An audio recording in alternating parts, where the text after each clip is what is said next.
अस्सलाम वालेकुम दोस्तों, पीप लाइफ की एक और नई वीडियो सेक्शन में आज हम आपको आइंस्टाइन के नजरिए के मुताबिक तीसरी जंग अजीम के बारे में बताएंगे। जब अल्बर्ट आइंस्टाइन से तीसरी जंग अजीम के बारे में पूछा गया तो उनका कहना था कि मुझे नहीं पता कि तीसरी जंग अजीम में किस तरह के हथियारों का इस्तेमाल होगा, लेकिन ये मैं दावे से कह सकता हूँ कि अगर तीसरी जंग हुई तो चौथी जंग अजीम में लकड़ी और पत्थर ही हमारा मेन हथियार होगा। आइंस्टाइन की इस बात से साफ पता चलता है कि तीसरी जंग अजीम कितनी खतरनाक होगी। अगर मुस्तकबिल में तीसरी जंग अजीम हुई तो इतना तो तय है कि ये इंसानी इतिहास की सबसे बड़ी और खतरनाक जंग होगी, जिसमें जदीद टेक्नोलॉजी से लेकर रोबोटिक सोल्जर जैसी टेक्नोलॉजी इस जंग में इस्तेमाल होगी और इस लड़ाई में पहले की निस्बत अलग स्ट्रेटजी का इस्तेमाल किया जाएगा। लेकिन जिस तरह हर बड़ी जंग के पीछे कोई न कोई कारण होता है, ठीक इस जंग के पीछे भी कोई न कोई बड़ा कारण जरूर होगा। इतिहास में तीसरी जंग अजीम को लेकर पहले ही तरह तरह की पेशगोइयां की जा चुकी हैं, लेकिन अच्छी बात ये है कि ये अब तक मुमकिन नहीं हो पाया है। तीसरी जंग अजीम के बारे में पेशगोई सबसे पहले 1960 में रशिया और अमेरिका की दरमियानी वर्ल्ड वॉर के दौरान की गई थी, और तब से लेकर आज तक के गुजरे हुए टाइम को देखा जाए तो उस वक्त सबसे ज्यादा खदशा था तीसरी जंग अजीम का। लेकिन हर बार हम खुशकिस्मत साबित होंगे, ऐसा नहीं हो सकता। किसी वर्ल्ड वॉर के लिए कोई सियासी कत्ल, इंटेलिजेंस थ्रेट या किसी वैल्यूएबल मटेरियल को पाने के लिए भी जंग शुरू हो सकती है। ये सब कुछ सुनकर लगता है कि तीसरी जंग अजीम काफी आसानी से शुरू हो सकती है, लेकिन असल में तीसरी जंग अजीम के शुरू होने के खदशात पहले से कम हैं, क्योंकि 1945 से लेकर अब तक जमीन ने चारों तरफ हर तरह की जंग देखी है, जैसे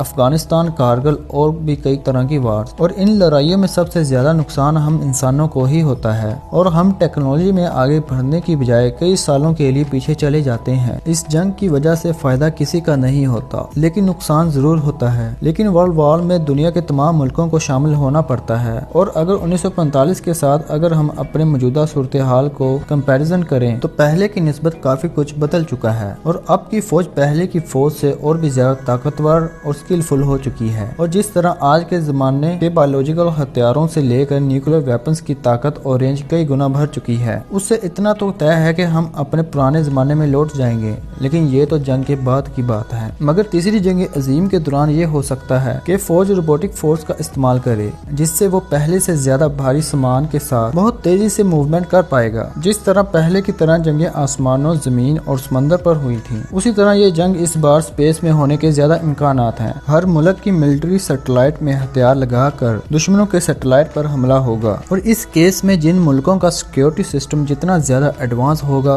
वो भी उतना ज्यादा दूसरे मुल्कों के कंपैरिजन महफूज रहेगा। दोस्तों, हम बात कर रहे हैं स्पेस वार और सैटेलाइट वेपन के बारे में, तो इन सब हथियारों के बारे सुनकर ये मानो कि किसी हॉलीवुड साइंटिफिक मूवी के जैसा लगता है, लेकिन हमें उम्मीद है कि ऐसे खतरनाक हथियारों को इस्तेमाल करने की नौबत नहीं आएगी। पहले जब जंग होती थी तो उसमें इंसान ही जंग लड़ते थे, लेकिन मुस्तकबिल में आर्टिफिशियल इंटेलिजेंस, ड्रोन और रोबोट जैसे टूल्स इस्तेमाल किए जाएंगे। ऐसा भी हो सकता है कि मुस्तकबिल की लड़ाई में किसी तरह का कोई वायलेंस और इंसानी मौत हो ही ना, और इसके लिए दूसरे मुल्कों के इंटरनेट सर्विस को हैक करना या पावर ग्रिड में बिजली को जाने से रोक देना, इस तरह का टॉर्चर करके भी तीसरी जंग को शुरू किया जा सकता है। तीसरी जंग अजीम के पीछे जो चीज सबसे ज्यादा जिम्मेदार हो सकती है वो है पानी, मतलब हमारा पीने वाला पानी, जो आज के वक्त में हमें बिल्कुल मुफ्त में मिल रहा है। अगर देखा जाए तो फ्रेश वाटर की मिकदार गुजरते वक्त के साथ कम हो रही है, और हो सकता है कि मुस्तकबिल में यही चीज पाने के लिए जंग लड़नी पड़े। 60 साल से भी ज्यादा अरसा गुजर गया, लेकिन कोई भी वर्ल्ड वॉर नहीं हुआ। अब ऐसा न होने के पीछे जो चीज सबसे ज्यादा जिम्मेदार है वो है न्यूक्लियर बॉम्ब्स। जी हाँ, आपने सही सुना।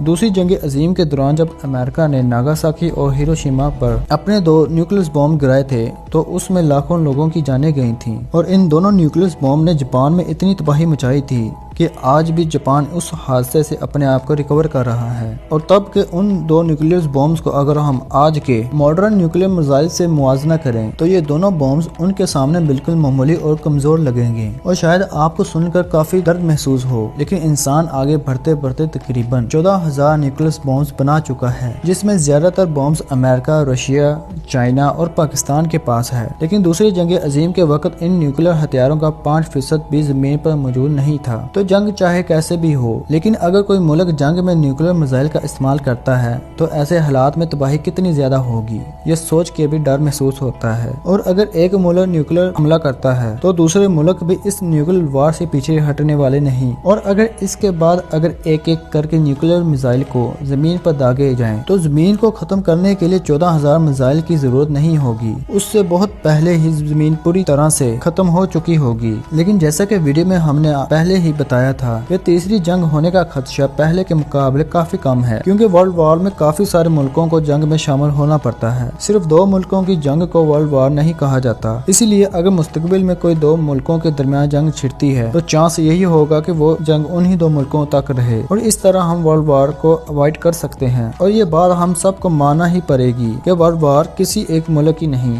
बल्कि पूरी जमीन की इकोनॉमिक से लेकर जमीन के एनवायरनमेंट तक सभी चीजों को बड़े पैमाने तक नुकसान पहुंचाएगी। इसीलिए इंसान जितना ज्यादा इन वर्ल्ड वॉर को अवॉइड कर सकता है उतना ही जमीन और जमीन पर बसने वाली हर चीज के लिए अच्छा होगा। तो आज के लिए इतना ही। आज की वीडियो का लाइक का टारगेट है 100 लाइक। तो अगर ये वीडियो आपको अच्छा लगा हो तो इस वीडियो को लाइक और अपने दोस्तों के साथ शेयर करना मत भूलें। और अगर आप हमारे YouTube चैनल पीप लाइफ पर नए हैं तो जाने से पहले हमारे चैनल को सब्सक्राइब और साथ में मौजूद बेल के आइकॉन को प्रेस कर दें ताकि हमारी आने वाली हर नई वीडियो का नोटिफिकेशन आपको मिल सके। अपने होस्ट और दोस्त को दीजिए इजाजत, मिलते हैं अगली वीडियो में।